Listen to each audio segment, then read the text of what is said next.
Drama serial Jannisar की next episode में हम देखेंगे कि नौशरवान खाने की टेबल पर दुआ का इंतजार कर रहा होता है, लेकिन दुआ जब ये कहकर खाने से इनकार कर देती है कि उसे भूख ही नहीं है, तो नौशरवान को दुआ की नाराजगी का एहसास होता है और वो खुद उठकर दुआ को कमरे में बुलाने के लिए जाता है। लेकिन दुआ जो बहुत ज्यादा गुस्से में होती है, बोलती है आपको मुझसे ज्यादा फराह की फिक्र करनी चाहिए, बल्कि आपको तो इस टाइम फराह के पास होना चाहिए। कहीं ऐसा ना हो कि आपको बुलाने के बहाने फिर कोई खुदकशी का ड्रामा कर ले। दुआ नौशरवान को ताना देते हुए बोलती है कि वैसे मुझे बड़ी हैरत है कि फराह खुदकशी की कोशिश में कभी अपना हाथ काट लेती है और कभी ढेरों स्लीपिंग पिल्स खा लेती है, लेकिन फिर भी बच जाती है। कहीं ऐसा ना हो कि आपको मेरे पास देखकर वो खुद को गोली ही मार ले और इस बार उसका खुदकशी करने का शौक पूरा ही हो जाए। इसलिए बेहतर होगा कि आप भी यहाँ पर अपना टाइम वेस्ट मत करें,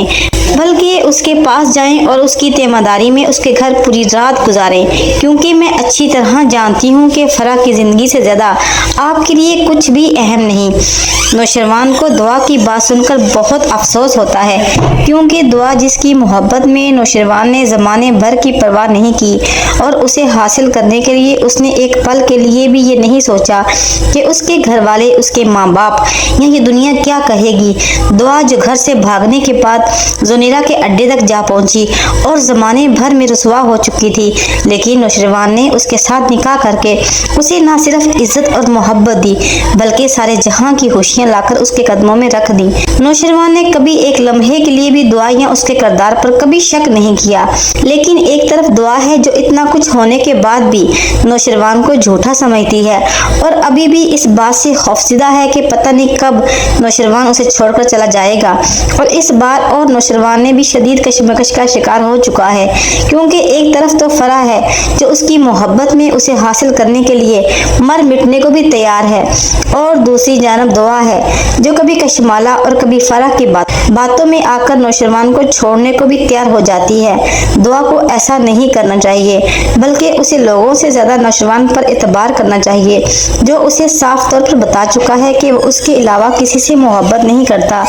और दूसरी जानब हम देखेंगे कि फिजा जब अपनी नंद के साथ खिजा से मिलने होटल में जाती है तो वही होता है जिसका डर था। होता कुछ यूं है कि सुंबल फिजा के पीछे पड़ जाती है कि भाभी बस एक बार आप फिजा से मिलने, मैं आपसे वादा करती हूँ कि अगर वो आपको पसंद ना आया और मेरे लिए मुनासिब ना लगा तो मैं चुपचाप खिजा से शादी कर लूंगी।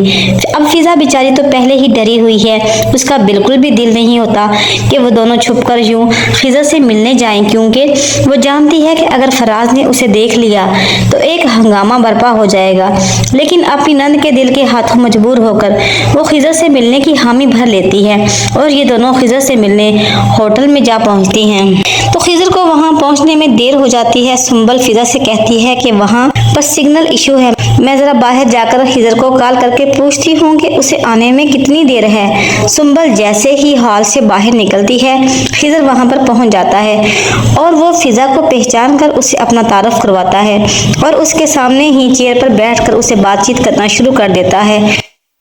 और इत्तेफाक से फराज भी अपने एक कोलीग के साथ इसी होटल में खाना खाने पहुंच जाता है, और जब वो फिजा को एक पुलिस वाले के साथ होटल में बैठे देखता है तो उसके तो होश ही उड़ जाते हैं। वो खिजर को गर्दन से पकड़ते हुए बोलता है कि पुलिस वाले होगे तुम अपने घर पर, तुम्हारी जुर्रत भी कैसे हुई मेरी बीवी के साथ अफेयर चलाने की। फिजा जब इतने सारे लोगों में तमाशा बनते हुए देखती है तो फराज को समझाने की कोशिश करती है कि फराज प्लीज हम घर चलकर बात करते हैं, इतने लोगों के सामने हंगामा बर्पा करना ठीक नहीं। लेकिन फराज फिजा को खूनख्वार नजरों से देखते हुए बोलता है कि तुम मेरी आंखों में धूल झोंक कर रोजाना अपने आशिक से रोज मिलने यहाँ पे आती हो, और जब मैं तुमसे पूछता हूँ कि स्कूल से घर आने में इतनी देर क्यों हुई तो झूठा बहाना बनाती हो कि मैं अपनी माँ से मिलने गई थी। तुम्हें घर चलकर पूछता हूँ, इतने में सुंबल भी वहां पर पहुंच जाती है, लेकिन जब अपने भाई को इतने गुस्से में देखती है तो डर के मारे कोई बात नहीं कर पाती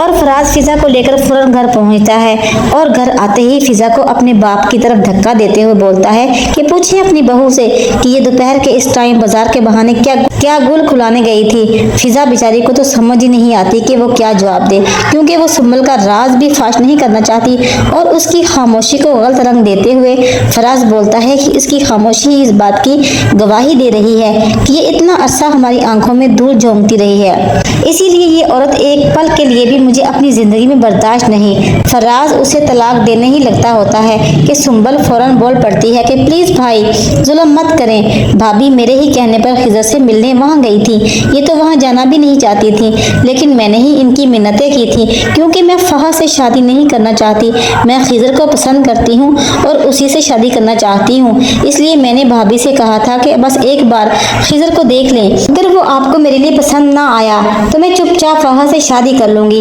लेकिन ये सब सुनने के बाद भी सारा मलबा फिजा पर ही गिराया जाएगा, क्योंकि सुम्बल तो एक छोटी मासूम बच्ची है और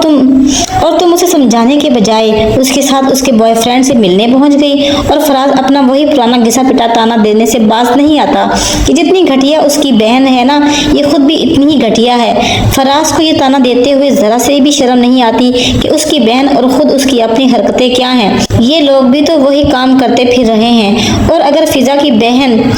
उसकी बड़ी वजह भी यही फराज है। और दूसरी जानब हम देखेंगे कि अम्मा साईं और बाबा साईं जब हवेली वापस आते हैं तो कशमाला हालात का जायजा लेने के लिए दुआ और नौशरवान और फरह की लाइफ में क्या चल रहा है, अम्मा साईं के पांव दबाने बैठ जाती हैं और अम्मा चाहती भी अपने दिल की बात और अम्मा ना चाहते हुए भी अपने दिल की बात कशमाला से शेयर करते हुए बोलती हैं कि फराह बहुत तेज लड़की है, इसलिए मैंने दुआ को खास तौर पर ताकीद की है कि वो इस फराह को नौशरवान से दूर रखे। और ये तो कशमाला हरगिज़ नहीं चाहती, क्योंकि वो खुद भी यही चाहती है कि फराह नौशरवान को अपने जाल में ऐसा फंसाए कि दुआ या तो खुद ही नौशरवान की जिंदगी से निकल जाए या नौशरवान दुआ को तलाक देकर अपनी जिंदगी से निकाल बाहर करे। इसीलिए वो अम्मा साईं से पूछती है कि आपको क्या लगता है, क्या दुआ फराह को नौशरवान की जिंदगी से बाहर निकाल पाएगी। ये सुनकर अम्मा साईं दुआ की तारीफों के पुल बांधते हुए कहती हैं कि दुआ बहुत ही समझदार लड़की है और जिस तरह उसने नौशरवान को खुश रखा हुआ है, मुझे पूरा यकीन है कि वो बहुत जल्द फराह को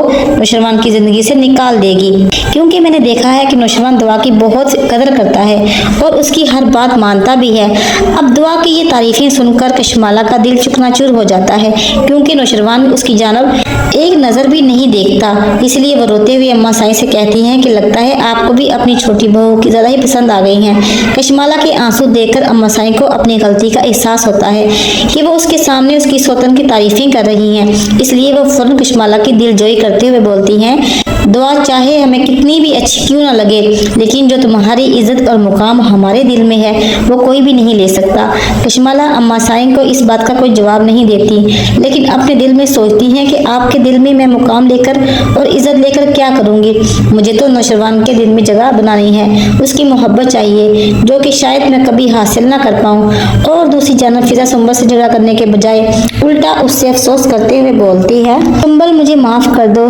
सब कुछ कितना गलत हो गया, ऐसा तो हमने कभी सोचा भी नहीं था। फिजा की ये बात सुनकर सुम्बल हैरान और शर्मिंदा होती है कि भाभी को मेरी वजह से कितना कुछ सुनना पड़ा, यहाँ तक कि उनके किरदार पर कीचड़ भी उछला गया